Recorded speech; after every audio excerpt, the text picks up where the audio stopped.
Women are nothing but machines for producing children.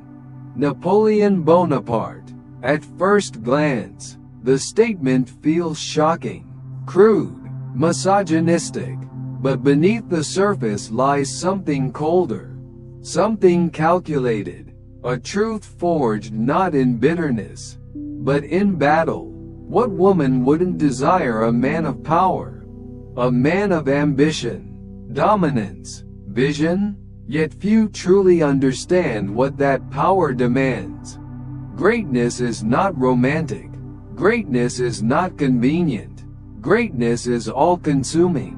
A great man is not present. He is possessed. Possessed by war, by purpose, by empire. He doesn't live in routine. He lives in storms. And the storm leaves no space for emotional babysitting. Napoleon didn't learn this through theory. He lived it. He loved Josephine with desperation, and she repaid him with betrayal.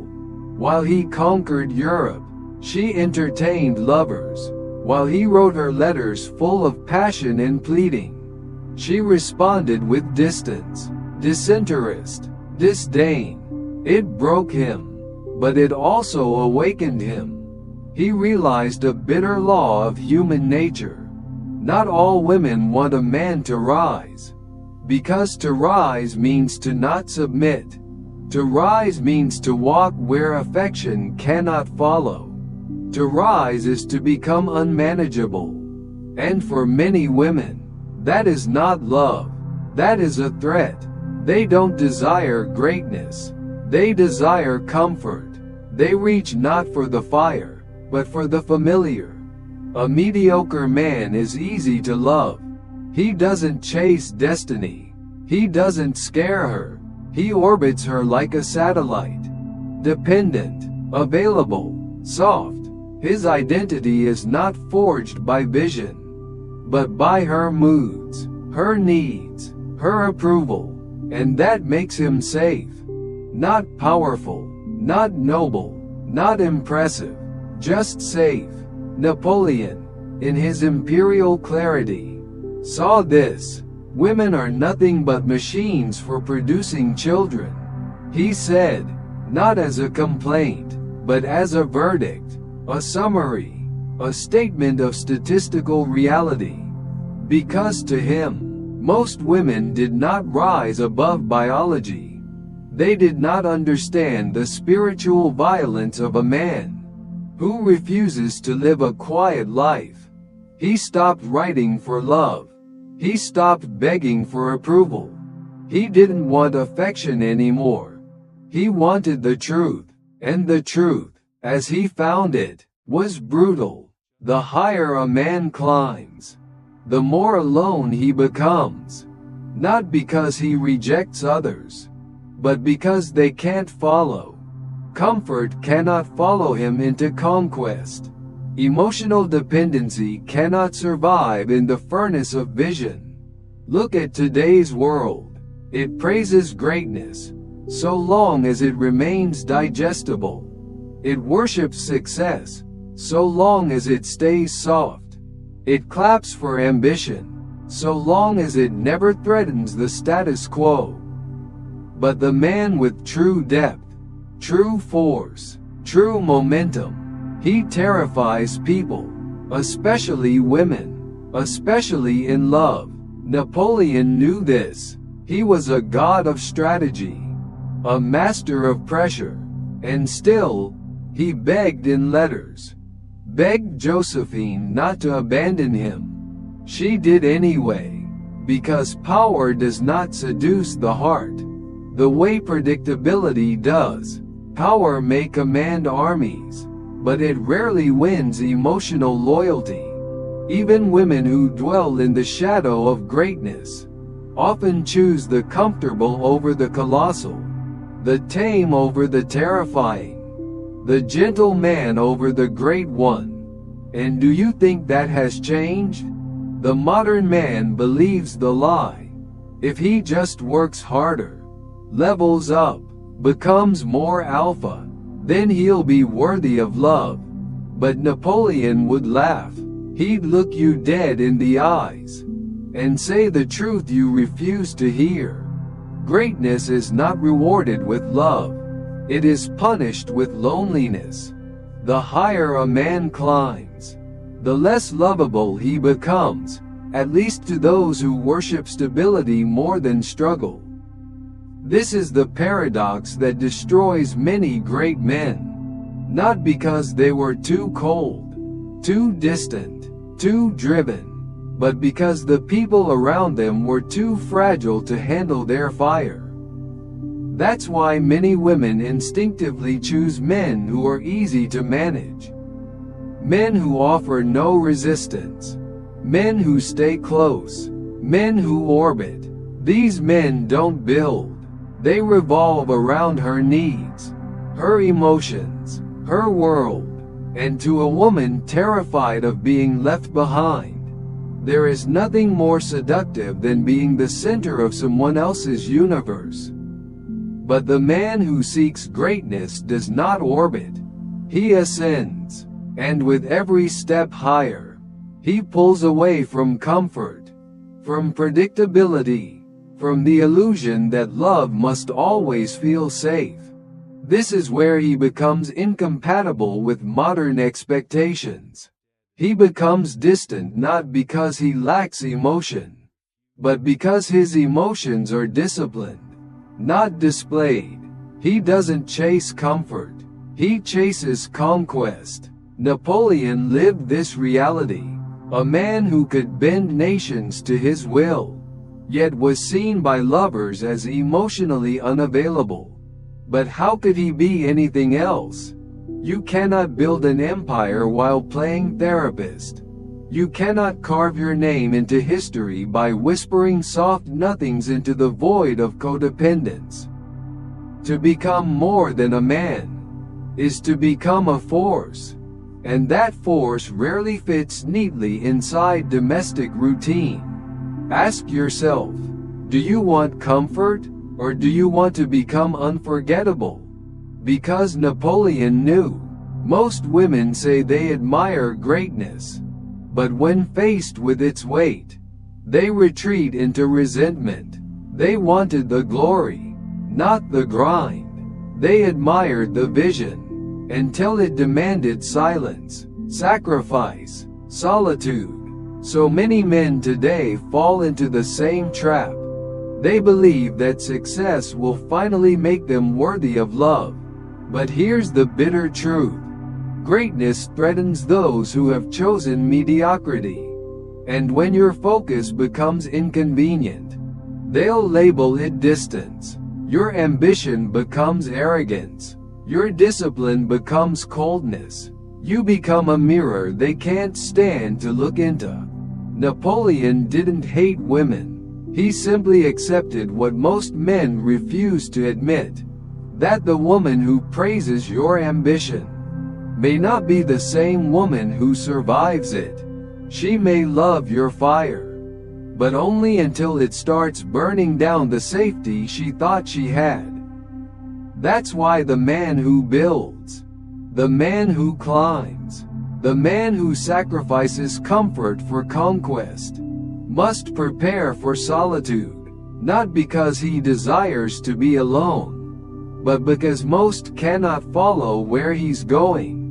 This is the eternal trade-off. Peace or power.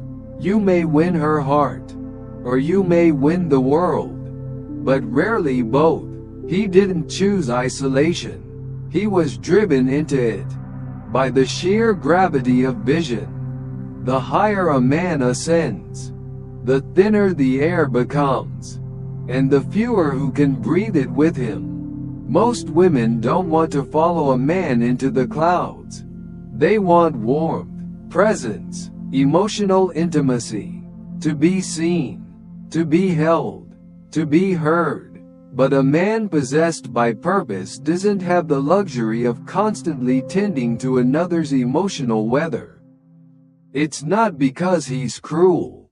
It's because his soul is occupied. He isn't cold by nature. He's been forged, hardened, by the relentless demands of a higher calling.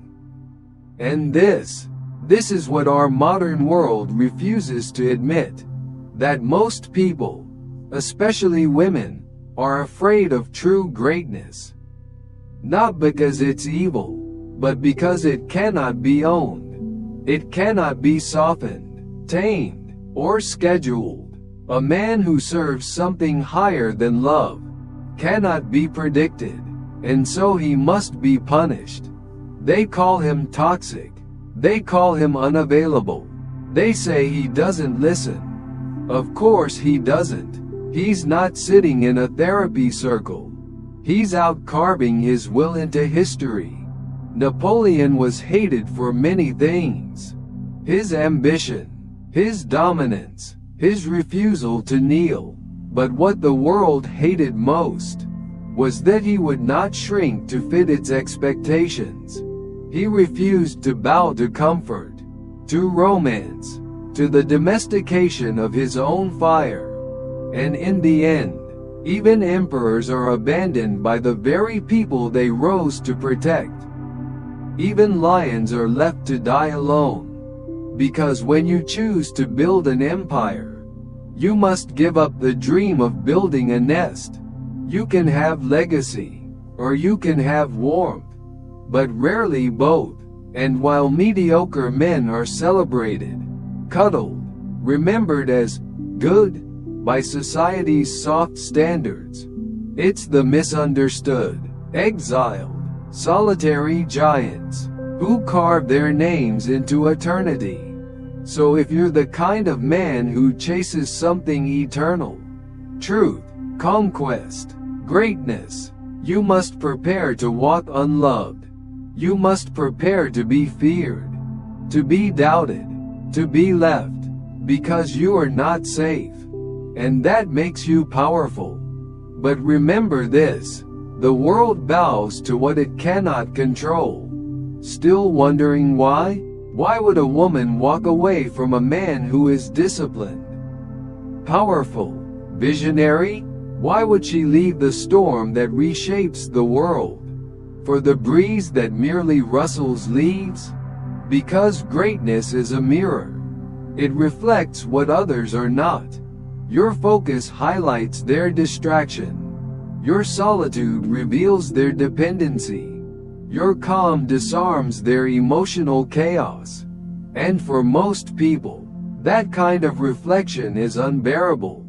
To be with a man who needs nothing from you, not approval, not validation, not emotional rescue, is not romantic. It is terrifying. Because if she cannot control you, she cannot contain you. If you don't orbit her, she can't be the sun. So she will call you distant, call you cold, call you arrogant. But the truth is simple. You are building, and builders bleed. You don't pause for doubt. You don't kneel for comfort. You don't make a home in anyone's approval. You are not heartless, but your heart is trained. You are not incapable of love, but love is not your mission. And that is what makes you unreachable to the average woman. Because she's not searching for a titan to walk beside. She's searching for safety, for emotional predictability, for a man who prioritizes her comfort over his purpose. And that's the silent, shameful truth behind why so many women settle upward in image, but downward in essence. He looks like a man. He talks like a man. But inside, he's soft clay, molded daily by her moods, her doubts, her worldview. He poses no threat to her peace, and that makes him no threat at all. But here's the bitter twist. She will never fully admire him. She may love him. She may hold him. She may even vow her life to him. But in the depths of her truth, she knows one thing. She did not choose a king. She chose a servant who looked like one. And you You who refused to kneel. Who wake at 2 a.m. burning with vision. Who create what no one yet sees. Understand this. You were not rejected for your flaws. You were rejected for your flame. For the heat of your presence. For the intensity of your soul. For the weight of the truth your life demands from others. Because to be with you, she would have to rise. She would have to evolve. And most are not willing. They don't want ascension. They want rest. So don't envy the mediocre man. Pity him. He may be loved, but he will never be respected. He will be tolerated, used, maybe even protected, but he will never be followed. Because nothing in him leads. And you were never meant to be loved like the rest. You were not made for lullabies. You were made for storms. Your path will not be soft. It will be steep. Your reward will not be comfort. It will be conquest. But not conquest over women. Not over enemies. Conquest over self. Over loneliness. Over the dark whispers that beg you to surrender. To become smaller. To fit their mold. Let go of her. Let go of the idea that you must be understood. You weren't born for her peace. You were born for your purpose. And yes, it will cost you. You may walk alone. You may be hated. You may die misunderstood. But if you stay the course, if you endure, the world will remember your name.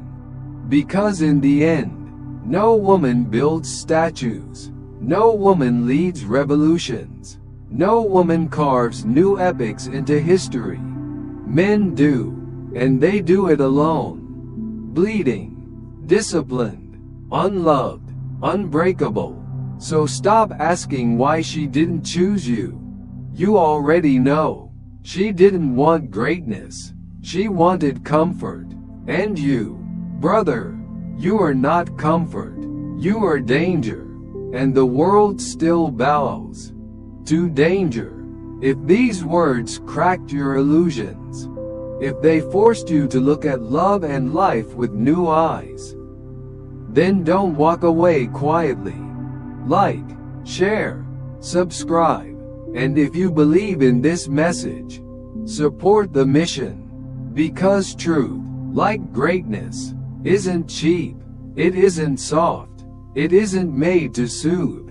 It's made to ignite. Thanks for spending time here. If this resonated with you, give it a like, send it to a friend, and make sure you're subscribed. Your support means everything.